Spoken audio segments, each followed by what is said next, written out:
এই মুহূর্তের সবথেকে বড় খবর যেটি উঠে আসছে, হঠাৎই আচমকা আরামবাগের রামকৃষ্ণ সেতুর একটি অংশ ভেঙে পড়েছে। আরামবাগের রামকৃষ্ণ সেতু, যা আরামবাগের একটি গুরুত্বপূর্ণ সেতু, প্রতিদিন এই ব্রিজের ওপর দিয়ে প্রচুর যান চলাচল করে।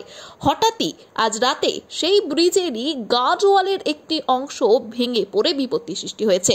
এর আগেও এই ব্রিজের অবস্থা নিয়ে বহুবার খবর করা হয়েছে, বহুবার ব্রিজের স্বাস্থ্য পরীক্ষাও হয়েছে। বেশ কয়েক মাস আগেই গুজরাটে ভয়ঙ্কর দুর্ঘটনার পর এবার আরামবাগের রামকৃষ্ণ সেতু। পরবর্তীতে যদিও ঘটনাস্থলে এসে পৌঁছয় আরামবাগ থানার পুলিশ এবং যে জায়গাটি ভেঙে গিয়েছে সেখানে ব্যারিকেড দেওয়ার কাজ চলছে। এখনো ব্রিজের ওপর দিয়ে ধীর গতিতে গাড়ি চলাচল করছে এবং ঘটনার খবর ছড়াতেই বহু সাধারণ মানুষ কিন্তু এসে ভিড় জমিয়েছেন এই ব্রিজে। এ বিষয়ে আরো কি জানা যাচ্ছে, দেখুন বিস্তারিত।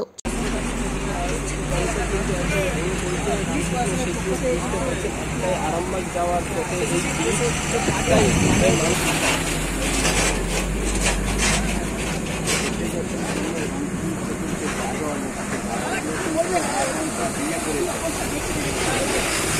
ব্রিজ ভেঙে পড়ে গেছে। মোটামুটি আধ ঘন্টা আগে জানতে পেরেছি। কি শুনলেন?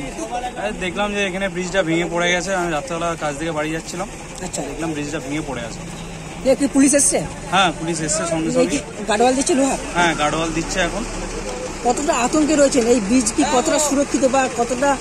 ব্রিজ তো মোটেই সুরক্ষিত নয় এই মুহূর্তে। এখন একই অবস্থা খারাপ ছিল, তার উপরে ভেঙে যাওয়ার পর থেকে আরো মানুষের যাতায়াত আরো খুবই কষ্ট করে পেরোতে হবে।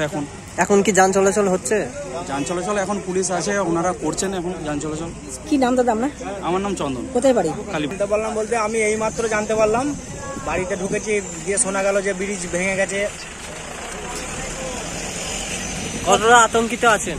আতঙ্কিত মানে তো খাতারনাক আতঙ্কিত। এইভাবে যদি ব্রিজ ধসে পড়ে যায়, আতঙ্কিত মানে বউ বাচ্চা নিয়ে এবার কি করে আরামবাগ যাতায়াত হবে সেই চিন্তা।